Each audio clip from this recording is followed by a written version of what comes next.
Hey guys, and welcome to another Lindsay review. And today we're going to be looking at the, I think 2009 or 2011, I think 2009, deluxe remaster and reissue of the Cult's commercial breakthrough 1985 album called Love. So, yeah, this was released a good few years ago. This is a expanded edition, so basically it's a double CD set that comes with the original album, as well as the second CD, which is entirely full of all the singles that were released from it. Hopefully that won't fall over. So I'll go through the track listing of the original album, and then disc 2, the singles, and then we'll get looking into the packaging and a general review of the album. So disc 1, of course, has Nirvana, Big Neon Glitter, Love, Brother Wolf, Sister Moon, Rain, Phoenix, Hollow Man, Revolution, She Sells Sanctuary, and Black Angel, 10 tracks in total. Disc 2 has She Sells Sanctuary, the long version, Number 13 and The Snake, which are, I believe, all, I presume, tracks from the Sanctuary 12-inch single, I presume. Here Comes the Rain and Little Face are both from the Rain 12-inch single, of course. Then you have Revolution, the full-length remix, Judith, Sunrise, and All Souls Avenue, which I presume are from the Revolution EP that was released. That was kind of like a single that got given the EP treatment. And then She Sells Sanctuary, the Howling Mix, and the Sultan Sanctuary, which I believe, I think presumably both part of, I think, the Howling Mix, but potentially a Sultan Sanctuary was its own single, I can't quite remember. But yeah, so let's get into the actual packaging. So it's in a lovely slipcase. I don't know why, but I've always loved the cover of this album. It's just so simple. We've got, of course, the original cover, which is the black square with the very Native American kind of symbolism, insignias on it. The sort of winged, almost looks like a car logo kind of thing, sort of winged plate here, and then of course the cult, and then the love word underneath, and then of course on the sides to note that this is the expanded edition. We have this lovely sort of silver backing, so it says expanded edition along here. Also says the Cult Love expanded edition on the bottom, and then it has nothing beneath. Then of course it has extra records, record company stuff like that on the side. So quite simply, to take it out, it is a single slipcase, so we just spit out like so, and so this is the slipcase, which is quite nice. I quite like they it is a standard CD, it's not a digipack, but it is a very nice sort of covering that I do very much enjoy. So something that's quite interesting is, I presume on the normal CD release of this, I presume the front is the standard Love cover. However, something that's quite cool, I presume to sort of emulate what would have been on the LP, is that the cover of this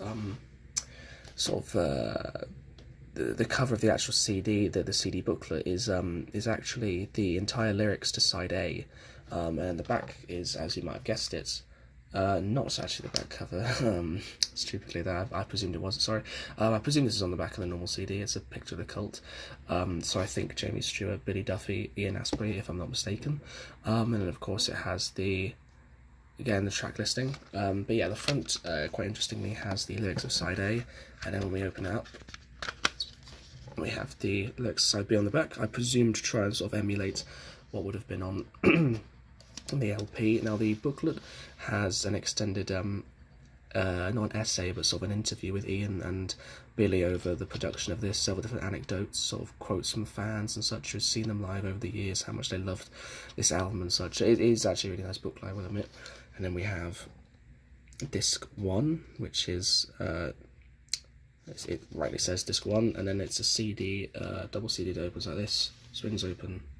You have the singles in this lovely sort of pinkish, purpley sort of plum almost colour, and then in the middle we have the single covers. So that is the CD. I mean, it is just a regular double CD housed in a very nice slipcase. So there you go. So what I'm going to do now is go through each of the songs and sort of say what I think is good about them, etc, etc.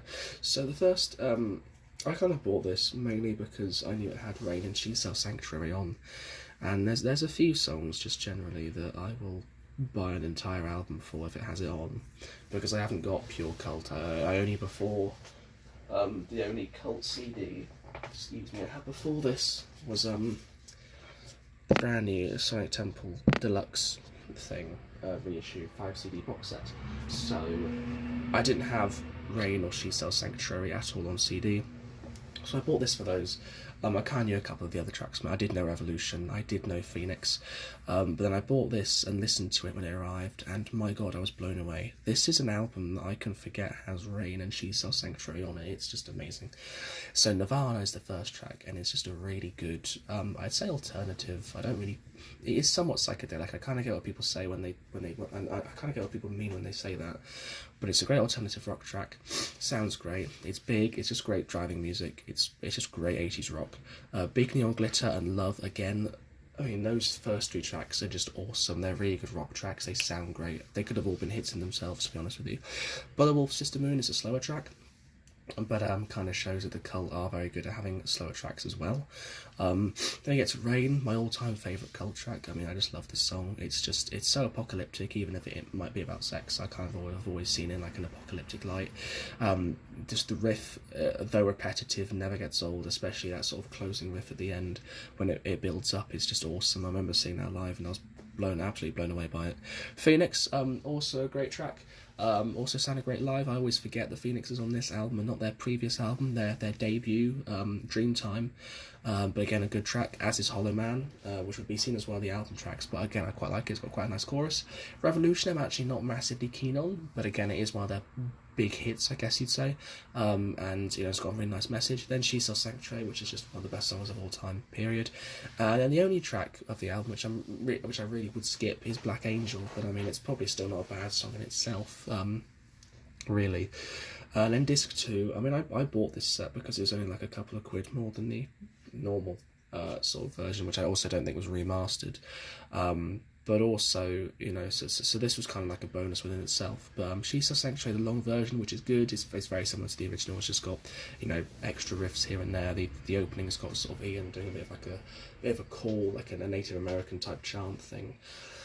Number 13 and The Snake are both decent tracks. Here Comes the Rain is a really good example of a sort of extended mix done correctly. I do love that, because it sounds different from it sounds the same, but not structured the same, if you know what I mean. Little Face, also from that single, is also a really good track. The tracks from the Revolution EP are all, again, good standard songs, probably, not great enough to be on the album. I think they definitely picked the best songs to be on the album. And then She Sells Sanctuary, the Howling Mix and Assault on Sanctuary are quite cool, because they do sound very different. They're not nearly as rocky. They're very different sort of mixes and remixes of the song. But generally, I mean, the album itself is a brilliant album. I really can't fault it at all. It really is just great. It's just a great rock album, and it's an album that I would listen to individually as well. Although I bought this for the hits, I was kind of hoping I wouldn't just listen to it for the hits, and that is true. I mean, I'll get to Brother Wolf, Sister Moon, and be like, "Whoa, I'm blown away," and then I'll remember that Rain's there, and I'll remember that She Sells Sanctuary and Revolution are there after.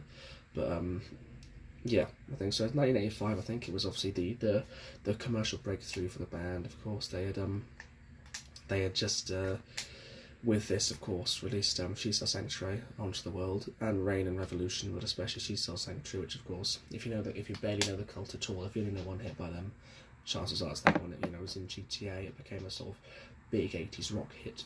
It became their signature. Again, that sounded brilliant live. But I mean, the entire album is great. The Cult are brilliant. I mean, I do love their later, electric Sonic Temple stuff. I do like their sort of stadium arena rock. But I do also like their earlier stuff, because I don't think it's miles apart, and I do quite like the sort of alternativeness that goes with it. There's just a feel of it, an 80s sort of feel, an early 80s feel that you don't really get with their later stuff. But yeah, so this was the expanded 2 CD version of Love remastered, I believe, and reviewed, which I would highly recommend for any Cult fan or just rock fan, really. But thank you for that, and Lindsay out.